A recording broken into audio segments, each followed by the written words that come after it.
Орой минь үзэгчтэй монголчууд ярилцлагын ээлж зочныг бид үзэгч та бүхэнтэй уулзуулж байна. За өнөөдрийн зочин бол Хуульч Эрхэнбаатар. Танд орой минь хүргэе. За тэгэхээр би өнөөдөр тантай жижигэн үйлдвэрийг хөгжүүлэх сангаас төрийн өндөр албан тушаалтнууд зээл авсан асуудалтай холбоотойгоор голлож ярих гэж бодсон. За ер нь нэг хэсэг бол улсын хурлын даргыг унгаах ч гэдэг юм уу нэлээд юм бужигнантай асуудал явж байгаад намжлаа сар шинж боллоо. Гэхдээ энэний цаана бас энэ жижигэн үйлдвэрийг хөгжүүлэх сангаас төрийн өндөр албан тушаалтнууд зээл авсан олон үйлдвэрлэгчдийн боломжийг хулгайлсан энэ асуудал дарагдаад өнгөрчих гээд байна уу гэдэг ийм болгоомжлол байгаа учраас өнөөдөр энэ асуудлыг дахиад хөндөж ярих хэрэгтэй байх гэж бодсон юм. Нэг хэсэг бол улсын хурлын гишүүдийн одоо холбогдсон гишүүдийн бүрийн эрхийг төдөлзүүлэх гэдэг асуудлыг прокурор оруулж ирж илаа. Гэх мэтээр асуудал нэлээд хурдтай хүчтэй яригдчихлээ л да. Гэтэл өнөөдөр намжаад байна.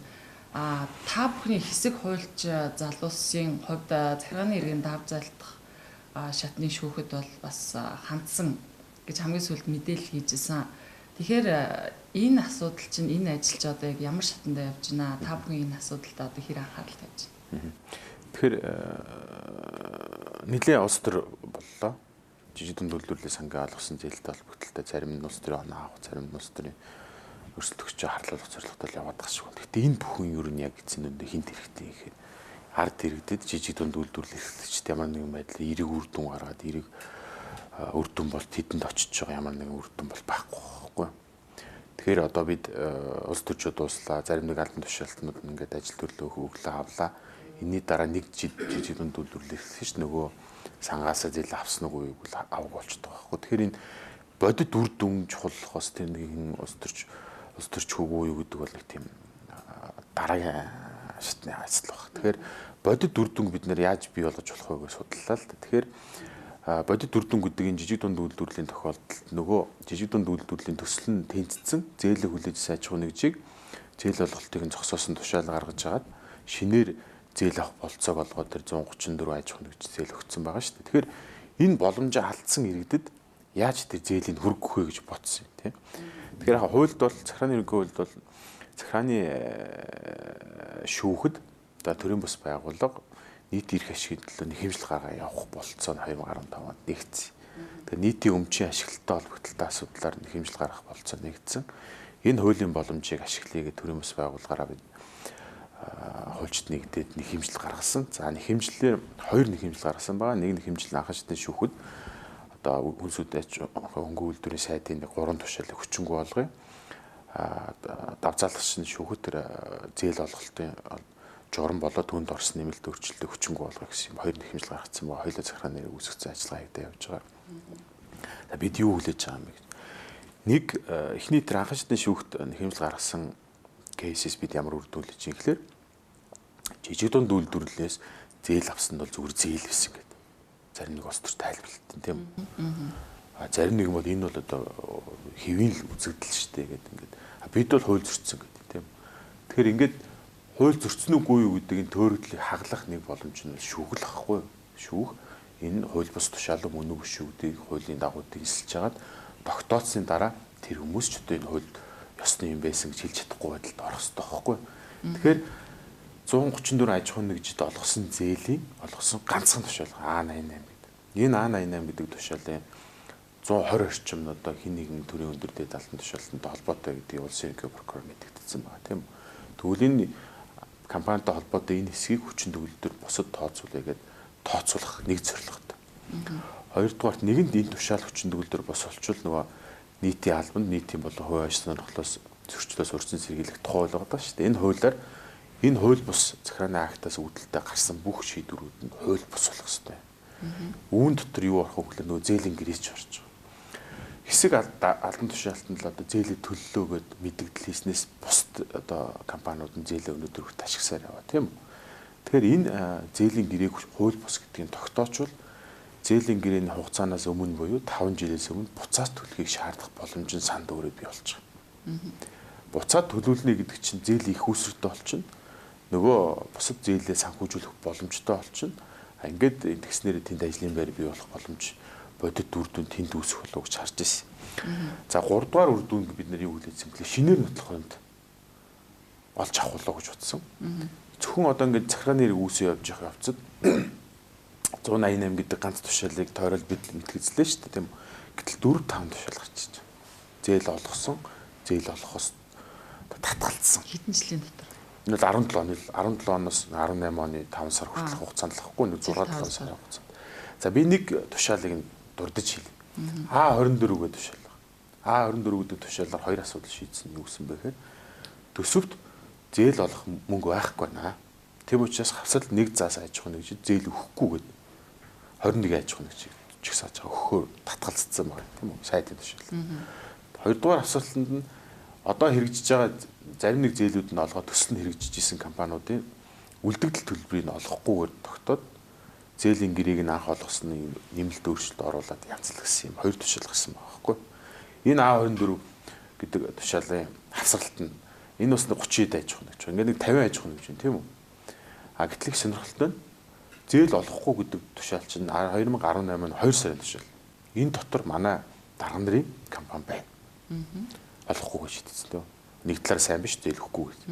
Гэтэл яг нөгөө өвдсөн шүд суулна гэдэг шиг 5 сард нөгөө 100 А88 гэдэг тушаалаараа нөгөө олохгүй их усүр байхгүй гэсэн компанид олгоцсон байна.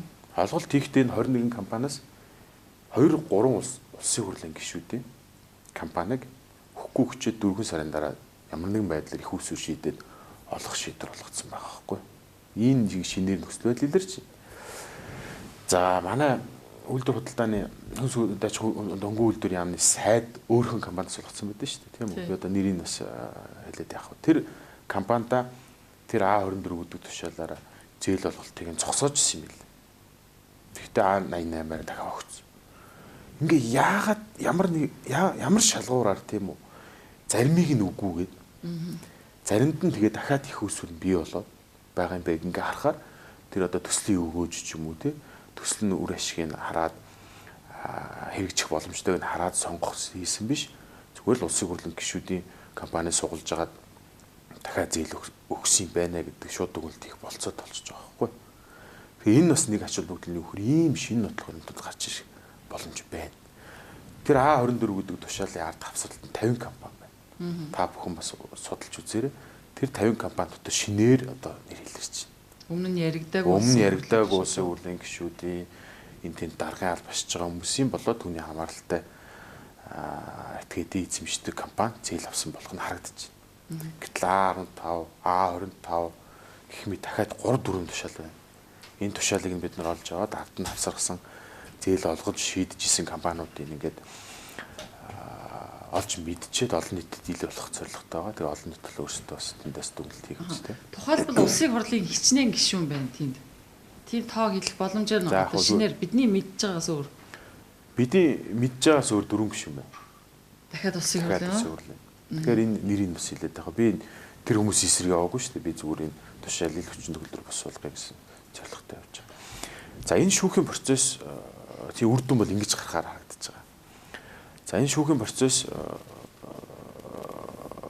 хизээ дуусах бол гэж бас магадгүй хүмүүс үлээж байгаа хэрэг. Энэ процесс өнөөдөөс дуусч болно. Хариуцагч буюу одоогийн сайд энэ хууль бус тушаал гарцныг зөвшөөрчөд энэ хэрэг хаагдчих дуусч. Тэгээ тушаал хүчингү олчихно. Зээлээ буцаагаад нэх ажлыг нь одоо бид төшөөдөө сан өөрөө хариуцах ёстой. Сан өөрөө хариуцаад эргээд нөгөө зээл төсөнд тэнцсэн зээлээ их усэр хүлээж аж ахуйн нэгжүүр нөгөө мөнгөнд очиж хуваарлагдаад ингээд хууль ёсны байдалд ороод явах ёстой л доо. Тэгэхээр энэ хариуцсан сайд нь очиж шүүхэд мэдүүлэг өгсөн, тайлбар хийсэн ийм зүйл байна уу? За шүүхээс хариуцагчийг дуудсан байгаа. За хариуцагч сайд өөрийн биеэр нэг үл итгэвчийн төлөөлөгчөөр ирж нэг хэмжээний шаардлага гардаж байгаа. За нэг талд ингээд шүүхийн процессороо ингээд асуудал шийдэгдэж болох юм байна. Гэтэл нөгөө талд олон нийт юу хүлээгээд байна вэ гэхээр энэ ард иргэдийн үйлдвэрлэгчдэд очих хэвээр энэ боломжийг хулгайлсан улс төрчид улсын их хурлын гишүүд хариуцлага хүлээх ёстой. Ёс зүйн хариуцлага хүлээх ёстой гэдэг ийм зүйлийг бас шаардаад байна л да. Гэтэл нэр дурдгдсан улсын хурлын зарим гишүүдийн зүгээс дуртай дургүй уучлаарай гэдэг үгийг хэлсэн. За заримынхан зүгээс зээлээ эргүүлж төлнө гэдэг энэ зүйлийг хэлсэн. Бусдаар бол ямар нэгэн байдлаар тий хариуцлагаа хүлээсэн ч юм уу ёс зүйн хувьд эдэнд одоо хариуцлага хүлээлгэлээ гэсэн ийм зүйл алга байна л да. Бүр юу гэж ярьж байна вэ гэхээр яагаад улсын хурлын гишүүний гэр бүл одоо хамаатан садан хамаарал бүхий этгээд гэдгээр зээл авах энэ боломжоо эдлэж болохгүй юм бэ? Энэ бол хууль зөрчсөн үйлдэл биш гэдэг ийм зүйлийг хүртэл яриад байгаа юм. Тэгэхээр улсын хурлын гишүүний хамаарал бүхий одоо этгээдүүд зээл авч болохгүй гэсэн тийм хууль эрх зүйн орчин байхгүй юм уу? Манайд эсвэл авч болох юм уу? Үнэхээр яг энэ жижиг дундын одоо сангийн зээл авсан энэ компаниуд дотор сарын нэр дурцсан томоохон их хурлын гишүүд энэ эднэр дотор ном журмаараа зээл авсан тийм компани юу юм байна уу? Та бас түрүү хэллээ шүү дээ. Ийм шалгуурлаа байхгүйсэн. Тэгэхээр иргэд мэдээж хариуцлага хүлээхийг шаардах хэрэгтэй шүү дээ. Тийм шаардж байна. Харин ч энэ хууль зөрчсөн үйлдэл дээр иргэд их идэвхтэй байгаад мэдих баяртай. Учир нь энэ асуудлыг бид одоо 5 жилийн өмнөөс ярьж лээсэн. Тэр үед л хин нэг анхааралд орж өртөөг харамсалтай нүдэ хүртэл ингээд ужигсаар ирсэн байна шүү дээ. Тийм үү? Тухайн үед 1.2 тэрбум төгрөгийн найдвар үзэж дунд үйлдвэрлэлийн сан дээр байсан бол одоо 50 тэрбум болсон байх жишээ нь тийм үү? За ямар хариуцлага хүлээж болох вэ гэж? Эрүүгийн хариуцлага, ёс зүйн хариуцлага, за улс төрийн хариуцлага тийм үү? За санхүүгийн хариуцлага хүлээлгэж болно. Гэтэл бид эрүүгийн хариуцлага хүлээлгэж чадахгүй шүү дээ тийм үү? Эрүүгийн хариуцлага хүлээлгэх процесс өөр маш хүнд процесс. Тэр гэмт үйлдэлийг тал бүрээс нь бүрэн дүрэн одоо хөдөлшгүй нотлохоронтой нотолж сая ял хүлээх үг оногдуулах боломжтой болдог. Гэтэл бол улсын хурал дээр гэмтэр хийсэн байна гişүүд энэ гişүүдгээ нэр бүхий гişүүдийг улсын ерөнхий прокурор авцарч оруулж ирээд амжилтанд хүрсэнгүй шүү дээ. Тэгэхээр эрүүгийн хариуцлага хүлээлгэж чадахгүй. Дээр нь эрүүгийн хариуцлага хүлээлгэх процесс чинь биднээс огт хамааралгүй тэр мөрдөгч прокурорын шүүгчийн ажил иргэд тэрэнд ингээд шууд бодтойгоор өөрсдөө оролцоод явах боломж байхгүй. Хоёрдугаар хариуцлага ёс зүйн хариуцлага. Ёс зүйн хариуцлага хүлээж гинэ гэдээ би ажиллаа өгч гинэ гэд хэдэн сайд дарганаар огцорсон бид харлаа. Энэ бол бас нэг талаа амжилт тийм үү? Гэхдээ ёс зүйн хариуцлагыг өөртөө хүлээлгдэг хариуцлага биш байхгүй. Иргэд сонгогчид тухайн хүнийг ус төрөөсөн зайлуулж сонгохгүй байснаа сая бодтой хэрэгждэг хариуцлага. Бидний зориод байгаа нэг хариуцлага нь юу вэ гэхээр санхүүгийн хариуцлага. Төрөнд дурдсан шүүхээр хууль бус гэдгийг тогтоочвол тэр хууль бус шийдвэртээс гарсан хохирлыг тэр шийдвэрийг гаргасан алтан тушаалтан иргэнийхээ өөрийн хөрөнгөөрөө төлнө. Энэ нь иргэд нөгөө үр хөвгтөд очих мөнгө тийм амьдрал ахуйтай шууд холбогддог төрөвчтэй холбогддог учраас олон улсч тэр Монголч тэр одоо энэ хариуцлага хамгийн одоо оновчтой үр дүнтэй юм хэлбэр. Ингэснээр иргэд нөгөө хохирцоо аж ахуйн нэг жохирлогдсон тэр хүмүүсийн нэр төлөвлөх юм болцоо хэрэгцээ үндэслэл бий болох байхгүй. Гэхдээ энэ бас харамсалтай нь одоо бүрэн дүүрээс хэрэгжихгүй л л да. Энэ ажил одоо тушаал хууль бусдын тогтоогдсон дараа залгуулад хэн ажил хийх ёстой хүнсний аудитын газар орж ирээд тэр буруутай этгээдийн араас хохирлын нэхэмжлэх явах ёстой. Гэтэл энэ бол захиргааны ерөнхийлөгийн 103 дугаар зүйл заас үүргэн байхгүй. Энэ ажлаа үндэсний аудитын газар өнөөдөр хүртэл нэг ч тохиолдол хийхгүй л юм л да. Бид бүр одоо үндэсний аудитын газрыг энэ хариуцлагыг хүлээлгэх ажлыг хийхгүй нэгэд хийгээч гээд бас захиргааны нэр өгсөн ба. Шүүхт өгсөн ба. Шүүх ажиллагаас явагдаж байна. 103 дугаар зүйлд бол үндэсний аудитын газар энэ хууль бус шийдвэрс үүдэлтэй хохирлыг эхлээд төсвөөс иргэнд өгчгөөд иргэд өгсөний дараа тэр буруутай этгээдээс араас нь хөөцөлдөх үүргийг өгнө. Шууд ингээд ямар ч хоёр дутгаагүйгээр танах хариуцнаа гэж заасан зүйл ангил зүйл залталтай. Гэтэл одоо тэрийг хэрэгжүүлээгүй л байна шүү дээ. Тэгэхээр бид бас санхүүгийн хариуцлага бүрэн утгаараа хэрэгжээ. Тэр нь бас буруутай этгээдээс нь тэр хохирлын мөнгө харуулж аавна гэдэгт бол бас эргэлзэж байна. Ийм хууль эрх зүйн орчин байгаач хүсэл зориг байхгүй гэдэг юм чинь. За нэг асуулт байгаа тийм үү? Ер нь ингээд юм чинь болохгүй юм тийм үү? Бизнес эрхлэлтийг тогтвортой ажиллаж байгаад яагаад болохгүй юм бэ гэдэг асуулт байгаа шүү дээ. Болохгүй гэдээ бүр одоо ингээд цагаан дээр хараар бичсэн хууль байгаа байхгүй. За нийтийн албанд нийтийн болон ач холбогдлын зөрчил түүнээс урьдчилан сэргийлэх тухай хууль байгаа тийм үү? Энэ хууль дээр улсын хурлын гишүүн улсын хурлаар томилогддог алтан тушаалтан за сайд тийм үү? Ямар нэгэн сонгон шалгаруулалтгүйгээр тендергүйгээр гэсэн үг тийм үү? Юутэй улстай төртөйтэй гэрээ байгуулж ажил үйлчлэгээ хийхийг шууд хоригддог болохгүй гэж заасан байна. Мөн түүний хамаарал бүхий итгээд бас энэ болохгүй гэдэг хоригдлолтод ордог байхгүй. Тэгэхээр хоригдсан байгаа зү. Хоёрдугаар улсын хурлын гишүүн ёс зүйн дүрм гэж байна. Уг ёс зүйн дүрмээр улсын хурлын гишүүн өөр албаны чиглэлээр олж авсан мэдээллийг хувийн зорилгоор ашиглахыг хоригддог болохгүй хоригдж байгаа. Дараа нь энэ албаны байдлаа ашиглаж төртөө гэрээ хийж тийм харилцаанд орохыг өөрт нь чоргилдог, хамгаалал бүх этгээд нь чоргилдог. Одоо өөр ямар хууль одоо байж сая хоригддог гэж ойлгох юм бэ? Эрүүг хууль дээр байх шүү дээ. Албаны нөлөөлөл ашиглаад өөр давуу байдал бий болвол энэ бол гэр тэргийг гэдэг эрүүг хуулийн 22-ыг заасан баг тийм үү? Ингээд хууль эрх зүйн орчин байхад нөхдүүд минь одоо хууль зөрчил үйлдэл биштэй гэж байгаа бол одоо шүүх тандаа тэрийн тогтоолгоо л гэж явж байгаа юм л дээ. Шүүх л одоо шүүхийн шийдвэр гарсан дараа бас юу гэж хэлгээ хараа тийм. Тий шүүхийн шийдвэр гарчвал энэ хүмүүс гинт хэрэг үйлдсэн гэдэг нь ер нь бол нэг талаар нотлогдож гин гэсэн үг үстэй. Нотлогдож гин гэсэн үг. Энэ тохиолдолд дахиад энэ улсын хурлын гишүүдийн бүрийн эрхийн асуудлыг ярьж болох уу? Яг зүгээр захирааны нэг шүүх бол гинтийг үлдсэн гэдэг нь тогтоохгүй л да. Зүгээр тэр тушаал нь хууль бус юм байна. Тий тушаал хууль бус юм чинь тогтооно. Тэр чинь логикоор бодоход тэр хүмүүсийн хийсэн үйлдэл ч гэсэн буруу гэсэн л үг үстэй. Ер нь буруу гэсэн үг. Тий. Хууль бус гэсэн үг. Тий. Хууль бусдаа энэ нөгөө эрг үйл зөрчсөн үгүй юу гэдэг чинь тусдаа асуудал байхгүй. Эргэн процессын журмаар ингэ явна. Тэр нь явж байгаад гин буруутай тогтоогч сая улсын хурлын гишүүнээсээ буух хэрэгтэй. Одоо ганц эрх зүйн орчин тэр л байгаа байхгүй байгаа. Гин буруутай шүүхэр тогтоогдвол болно. Тий.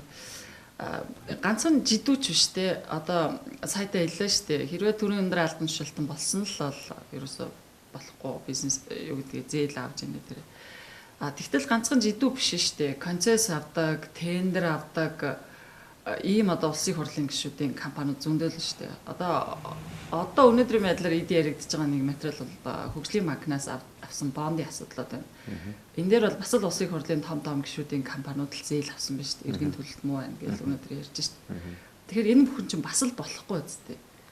Тэгэхээр жидүү гэдэг энэ тохиолдол яагаад бид ингээд олзуурхаж барьж аваад байгаа гэхээр хуульчийн хувьд энэ айгу сонирхолтой кейс байхгүй юу? Сонирхолтойгоос гадна нотлох баримттай энэ бол хамгийн чухал.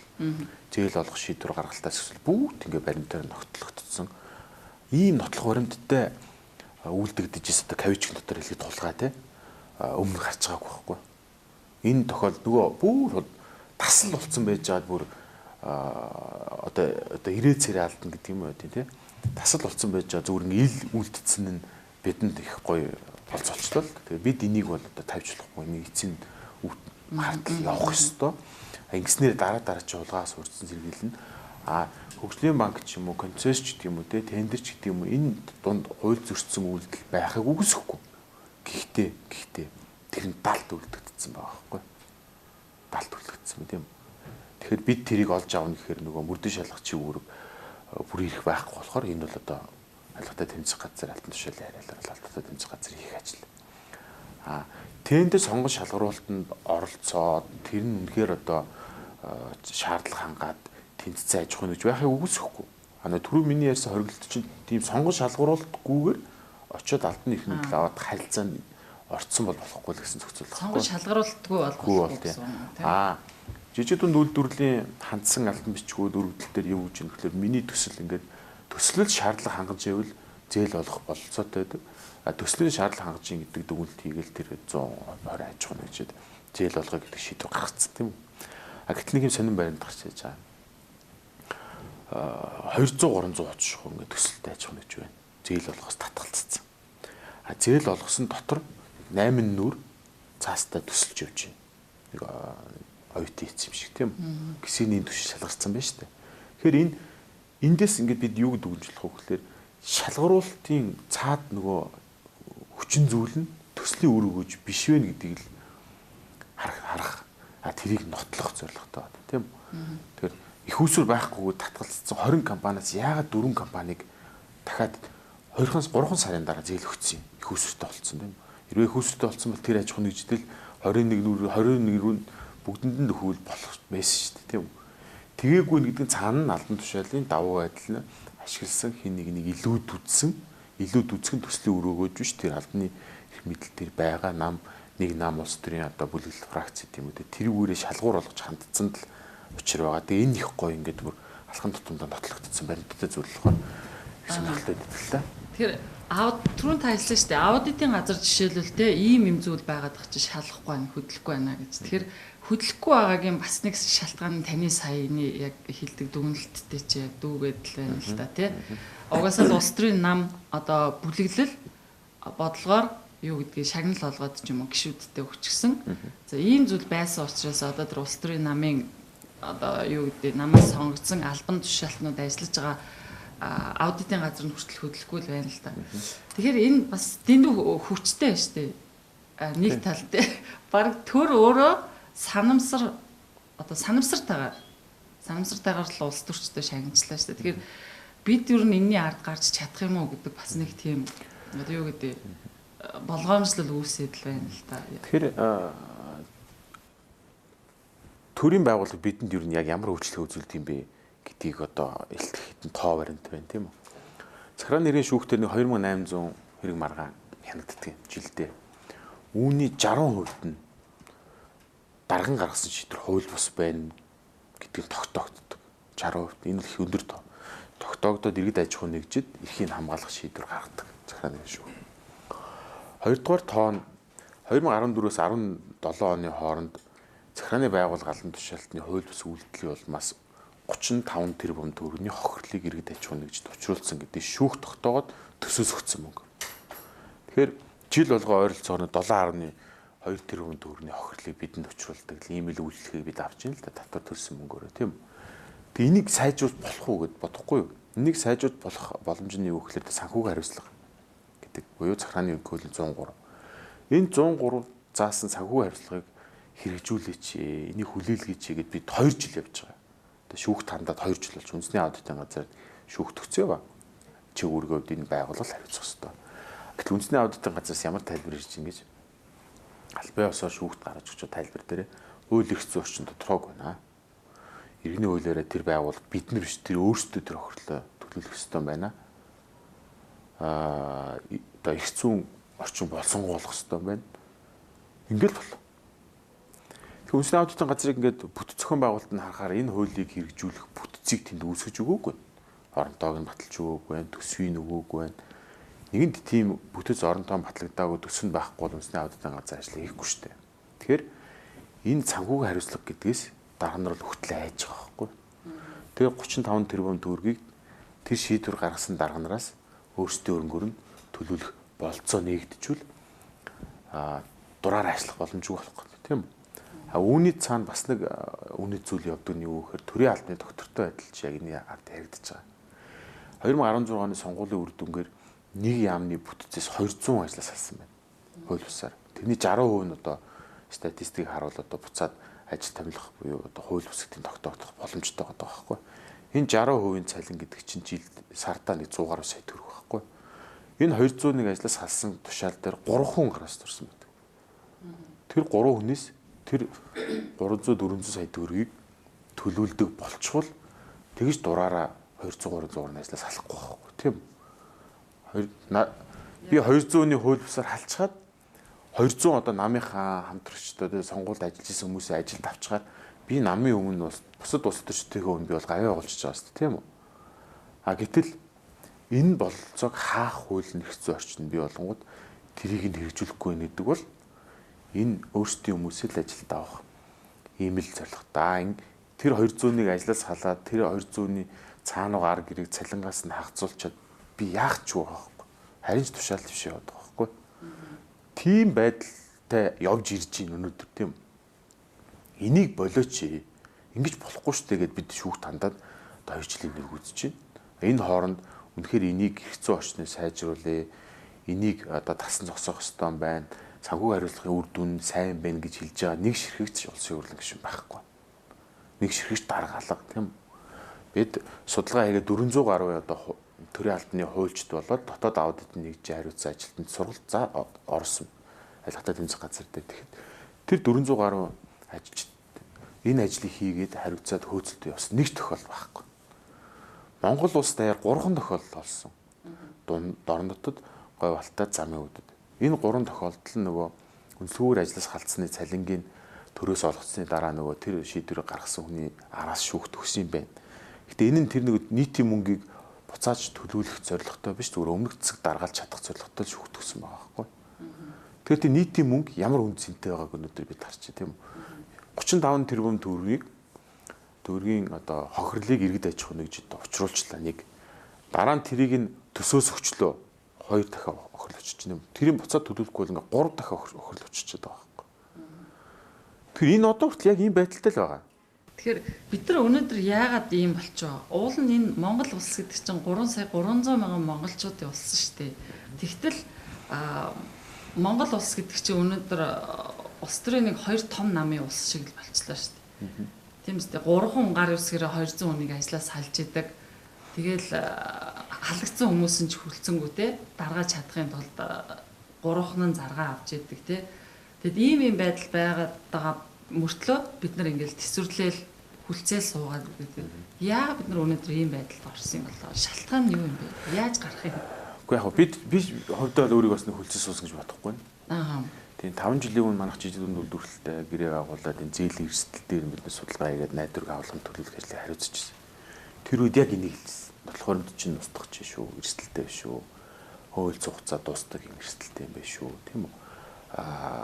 Зээлийн олголт чинь бас хууль зөрчсөн тийм үйлдэл биш шүү гэдэг зөвлөмж өгч ирсэн. Тэр үед харцангуй нэг банкар явжсэн л да зээл нь. За тэр үед тэр зөвлөмжийг магадгүй одоо ингээ ажил хэрэг болгоод хэрэгжүүлсэн бол өнөөдөр 1.2 тэрбум төгрөгийн найдварыг авлага одоогийн 50 тэрбум төгрөгийн хугацаанд татсан авлага байна гэж шүү дээ. Ингэж өсөхгүйсэн баг.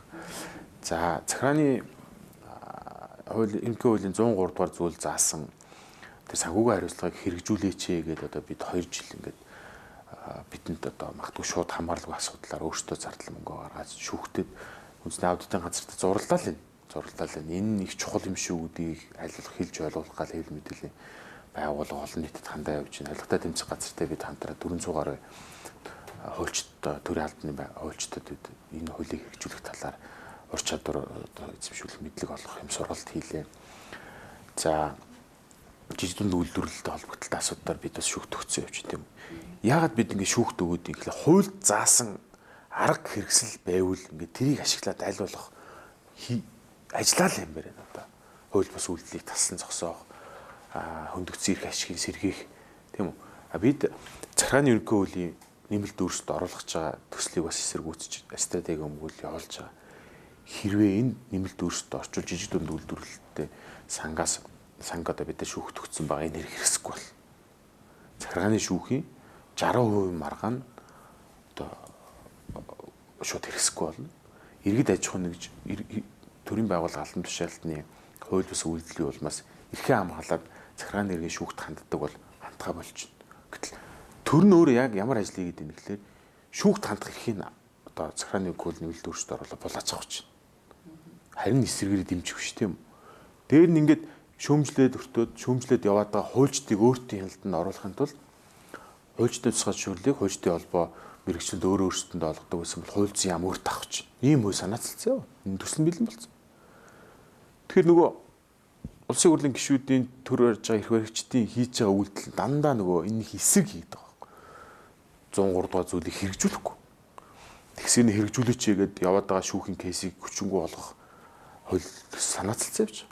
Жижиг дунд үйлдвэрлэлтэй одоо цусаа гартал тэмцээгээд гэдэг улс төрчд маань захиргааны ерөнхий хуулийн нэмэлт өөрчлөлтийг дэмжиж саналаа өгөөл байгаа.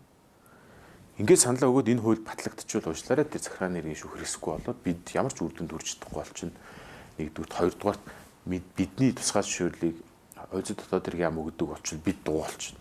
Тэгэхээр хуульчдыг дуугуулах нэг том алхам хийж байгаа нь энэ өмгөөллийн хуулийн цаана далд цаанаа яваад байгаа нь юу гэхээр хуульчдыг дуугуулах хяналтанд авах хэрэгтэй байхгүй. Тухайн үед хууль дотоод хэрэг яамнаас хуульчдын тусгай зөвшөөрлийг өгдөг байх үед хин гэж дуурж явдаг байсан юм. Нэг дуурсан өмгөөлөгч гарсан тэрийг хорихал өгөөд шоронд хийснийг бид мэдж байгаа шүү тийм. Одоо яагаад дуурайд байгаа юм гэхээр хуульчдын холбоо хараад бусаар оршин тогтноо тусгай зөвшөөрөл өгөхөөсөө туслах бүх эрх мэдэл өөртөө авцсан учраас би өөрсдийнхөө хуульчаараа шүүлгэж байгаа учраас хин нэгэн дараагаар биш тийм үү. Ингээд одоо зоригтой дуурайд байгаа байхгүй. Хэрвээ энэ хуулиуд батлагдвал хуульч дуулчихна. Сайхан амар болно. Дээр нь энэ хууль одоо улсын хурл хэлцэж байгаа байнгын ороогоор хэлцэгдээ дэмжигдсэн хууль. Тийм л одоо шийдвэр гаргалтуудын одоо бид нэр одоо таарч шүү дээ тийм үү. Харин ингээл мухардчаад байгаа байхгүй юу? Яг мухардуулаад байгаа байхгүй. харин тийм мухардуулаад. Арай нэг яриад яваад байгаа хэсгийг нь бүр амын таглах хэмжээ авч. Бол манай ч ардчлал нийгэм гэж байгаа юм тий. Хууль зөрчсөн үйлдэлээ бид бас одоо юу яа? Үнэлээ цэгний. Тэр 35 тэрбум гэдэг чинь 200 гаруй шүүгэн шийдвэр байгаа юм. 200 гаруй шүүгэн шийдвэрт анализ хий. Ямар харилцаанд илүү алдаа гаргаад байна? Аль түвшиндээ буюу яам агентлагийн аль түвшинд илүү хууль бус шийдвэр гаргаж. Эндээ анализ хийгээд энийг бууруулах алхам хийх тийм үү? А энэ хохирлыг хурдан олгодог процессыг эрх зүйн орчныг бий болгоё гэдэг уг нь яриад явах хэрэгтэй байхгүй одоо хэрэг үнэхээр ингээд төсөл зориг байдаг бол одоо ярьж байгаа шиг дотооддоо тэгж боддог бол гэтэл тэрний яг эсрэг буюу энийг яриад байгаа хуульчдын амын таглах юм чинь шүү дээ. Яагаад юм бэ? Гэхдээ ийм л хүмүүс шүү дээ. Шүүмжлүүлэх дургуун байна. Тэ өөртөө чимээгүй тэндээ өөртөө одоо хууль бус үйлдэлээ өргөжлүүлээд хийх үс зориг байгаа юм байна. Яагаад энэ жидүү илэрснийг ганцхан хуулийн өөрчлөлтөөр илэрсэн шүү дээ. Улсын бүртгэлийн тухай хуульд өөрчлөлт ороод компаниудын мэдээлэл ил болоход л ийм том хулгай илэрсэн. Хэд хууль эрх зүйн орчныг хөгжүүлвэл ямар үр дүнд хүрч болохыг ганцхан жишээ. Нэгэн зүйл залт байгаа шүү дээ. Ил байна. Ингээл нэг том хулгай илэрсэн тийм үү. Тэгэхээр ийм нэг биш тийм үү. Бүтэн хэдэн хууль батлаад өчгөл энэ систем чи өөрөө ингээд өөрийгөө ингээд тархлагаараа өөрийгөө ингээд хөгжүүлээд явах болцоод тахгүй. Гэтэл ята тэр хууль бус үйлдэлтэйгээ тэмцэж байгаа хөдөлж байгаа хэсгийг нь дарах буюу эсрэгээр тэр вирусцэн тэр алзарцсан тогтолцоогоо хадгалах хүсэлтэй хүмүүс биш. Бид бол тэгж л харж байгаа. Сүүлийн үед үнэхээр одоо юу гэдэг зүрстгэл мохч байна. Үнэхээр найдвар тасарх чинь. Тэр өмгөөлийн тухай хууль чинь хизээ санаачлаа гараад ирсэн гэж. Захирааны ерөнхий нэмэлт өөрчлөлт оруулах гэдэг бид нар эсэргүүцсэн. Үндсүүлийн цэцгийн хууль бус шаардлага хангахгүй гишүүдийг эсэргүүцсэн. Тэр ч одоо бидний үнэт зүйлийн рүү зүгээр нэг 8-ч үнэлж томилсон шүү дээ тийм үү. Дээр нь захирааны ерөнхий хуулийн 103-ыг хэрэгжүүлээч гэдэг асуудал тавьсны дараагаар энэ хуульчд яасан үгэнд ордгүй юм гэдэг үгийг хэлсэн байгаа нэг улсторч. Үгэнд ордог болохё гэд хуулийн төс санаачлах үүргөөгд өнөөдрийн төвшөнд амжилттай одоо улсыг хэлцэгдэх гээд хаврын чуулганд хэлцэгдэх гэдэг чинь. Би таны яг энэ асуудлаар сонин төгсөн ярьцлагыг бас уншсан л да. Тэгээд улсын их орол дээр энэ хууль дэмжигдэх магадлал хэр өндөр байгаа юм. Одоо юу гэдгийг та нарын хувьд улсын их орлын гишүүдийг лоббидох боломж бас тийм хонс юм. Ер нь дэмжигдэх юм бэл. Яагаад гэж бодож байна гэхээр хууль зүйн байнгын ороо буюу мэргэжлийн байнгын ороо нь өөрөө зөвшөөрөд дэмжигдсэн төслүүд байна. Өмгөөлийн тухай хууль, захирааны хуулиуд өөрчлөлт оруулах гэсэн тийм үү. А бидэд мэдээж одоо ингээд хил мэдээллийн байгууллагын даад одоо хуульчдын холбоо өнөөдөр байхын зөв юм байна гэдгийг одоо судалгаа тайлан мэдээлэл гишүүн ухааны үндэслэлтэй олон улсын түвшинд харьцуулсан судалгаа мэдээлэлээ гишүүн тус бүрт өгсөн байна. А ингээ явахаар гишүүд юу гэж хэлж байгаа юм бэ гэхээр за наад хуульч явах хаа гэж. Гэхдээ яагаад тэгэхээр одоо байгаа сайдын эсрэг өрөнд уурах нь зөөхөн дөө. Тэгэхээр одоо бид бас нэг найдахгүй. Одоо тэгэхээр бид нар юунаас эхлэх ёстой? Сонголтноос л эхлэх ёстой юу? За энийг өөрчлөх юм бол. Тэгэхээр бид нэг ийм юмнээс эхлэмээр санагдаж байгаа. За 10-20 мянгаараа чигсэж чинь тийм үү? Энэ нэг сайн зүйл. Итгэвтэй тийм үү? Гэтэ ингэж чигсахын өмнө ер нь яг ямар үр дүн хүлээж байгаа юм бэ гэдгийг тодорхойлох хэрэгтэй байхгүй юу? 60 тэрбум эсрэг чигсаал гэж явлаа тийм үү? Тэгээ яг ямар үр дүнд хүрч байгаа? Хэдэн ажлын байр бий болох юм тийм үү? Болохгүй нь өөрчлөлт. Ямар хууль эрх зүйн орчин бий болох гэдэг. Тэр улсын хурлын гишүүд годомжинд гараад тэмцэж чинь тийм үү? Улсын хурлын гишүүд чинь маш том эрх мэдэлтэй субъект тийм үү? Хууль санаачлах эрх мэдэл. Яагаад хуулийг санаачлахгүй? Яагаад энэ үйлдэлийг хийхгүй байгаа юм тийм үү? Тэгсэрнээ ингээд олон иргэдийн нөгөө тэмцээг гэсэн үс сонирхолтой дөрөөлж ингээд улс төр ашиг хонжоо гаргаж авахгүй даам шиг хийгээд байгаа байхгүй. Энийний цаана яг иргэдэд наалдах юм яг юу юм гэхээр нэрлэх юм бид бол байхгүй сууж байгаа. А энэний хажуудын шүүхэн кейс чи харин 3 тушаалч гэсэн те хүчинг болох байхгүй. Бид яг тийм л байна л да. Одоо энийг бол сүүлийн үед одоо их мод болоод байгаа сошиал ертөнц гэдэг юмс мэдэж болохоор шүү. Нэг хүн энэ буруу гээл дуурал энэ чи юусэн буруу хууль налтынхан буруу ажиллаж байна те. Энэ эргийг буруу шалгачлаа. Тэгэл худалдагдсан л ах гэх юм дээр дүгндэг. Өөрийн гэсэн бодлого, өөрийн гэсэн тийм дүгнэлт хийх чадваргүй ч гэдэг юм уу. Тим масс манад их болсон болохоор бид нар нөгөө нэг ёстой ямар үр дүнд хүрэхээ мэдгүй ингээд шидсэн чулуу болгоны хойноос дагаж гүрдэг ийм хүмүүс болж хуурч байгаа юм болов. Яг зөв нийгэм ингээд мэдээж шүүмжлэлтэй хандж байгаад зөв. Гэхдээ гол ингээд шүүмжлэлтэй хандахдаа энэ нөгөө яриад байгаа зүйл үнэн бодиттой үгүй юу? Дээр нь эцэн дээр яг ямар үр дүнд хүрэх гээд байгаа юм бэ гэдгийг л олж харждаг. Тэр үр дүнгээ гээд шаардаж тэмцдэг болж байгаа юм. Жидүүгийн эсрэг тэмцэж ингээд тийм.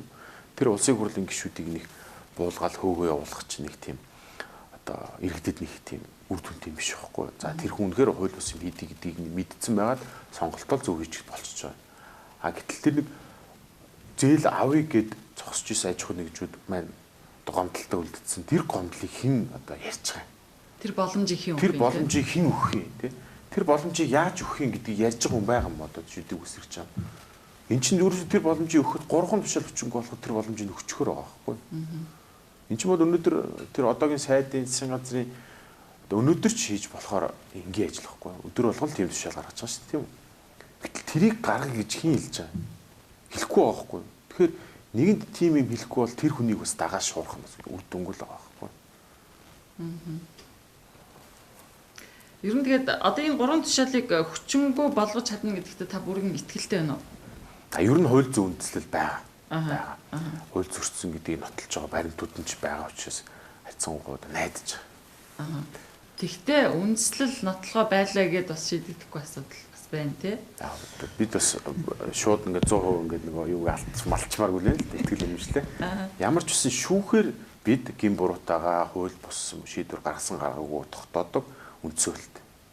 Одоо шүүхтэй найдахаас аргагүй. Шүүх хараад тус ажиллаж гин үгүй юу гэдэг бол тусдаа асуудал. Бага шүүхтэй хандах боломж нь байгаа нь ашиглаад хандъя. Тэгээд одоо бид аль болох нөө мэтгэлцээндээ тий бэлдээ сайн нотлохонтой гаргаж өгье. Аль болох үндсэлтэй аргумент төвшүүлээ. Ингээд эцсэндээ шүүхтийн эзлээд хууль бус шийдвэр гаргана гэсэн хүлээлттэй байгаа. Одоо хууль бус гэдгийг тогтоосон шийдвэр гаргах хүлээлттэй байгаа. Зүгээр яагаад бас тэгж найдаад байгааг хэлээ нөгөө баримттай байхгүй юм жидүүч. Ерөөсөө угсаа болсон. Хууль бус гэдгийг гаргаж тийм шийдвэрийг гаргуулж чадахгүй бол дараагийн алхам юу байх вэ? Дараагийн алхам одоо тэгээд чимэглэлт тах та. Одоо бид нөгөө засгаасаа тийм шийдвэр хүлээгээд одоо үр дүн гарахгүй байна. Шүүхээс хүлээгээд хандсан чинь шүүх хүлээж авахгүй бол тэгээд чимэглэлт. Уучлаарай гэх бахта нөгөө жидүүн үйлдвэрлэгчтэй. Бид энэ асуудлыг яриа явахад олон компани хандж байгаа юм.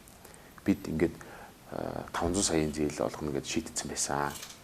Нэгэн шийдвэр гарцсан чинь зээл одоо орно гэж найдаад өөр их усрээс баахан байр цаваа барьцаалаа зээл авцсан явж исэн. Өндөр үүдтэй зээл аваа явж исэн чинь тэрийг өнөөдөр нэг дарга тушаал гаргаад татгалцсан. Тэгээ нөө төсөл нь чирэгдсэн байхгүй өндөр үүдтэй зээлийн хүнд одоо хохироод байр саваа алдаад ингээд дусцаа. Та хэд ингээд тууштай яваарай гэдэг хандж байгаа юм л да. Тэгэхээр тэр хүмүүсийн өмнө болоод ингээд үр дүнгөө зогсож болж байгаа хамсалтай л да мэдээж. За баярлалаа. Тэгээд ямар ч гэсэн та бүхний ихтлүүлсэн ажлын үр дүн гарах болтугай. За ядаж эндээс үр дүн гарах юм бол бас олон үйлдвэрлэл эрхлэгчид алдсан боломжоо буцааж олж авах хохирсон олон хүн бас хохирлоо барагдуулах юм боломж гарч ирэх байх гэж бодож байна. Тэгээ бас чамлахаар чангатах гэж тийм ээ бидний өрөөнд ямар боломж байна. Тэрнээсээ л эхлэхээс өөр арга байхгүй юм шиг өндөр цаг гаргаж ярилцсан танд баярлалаа. За баярлалаа. Анхаалаа үзэгчтэй.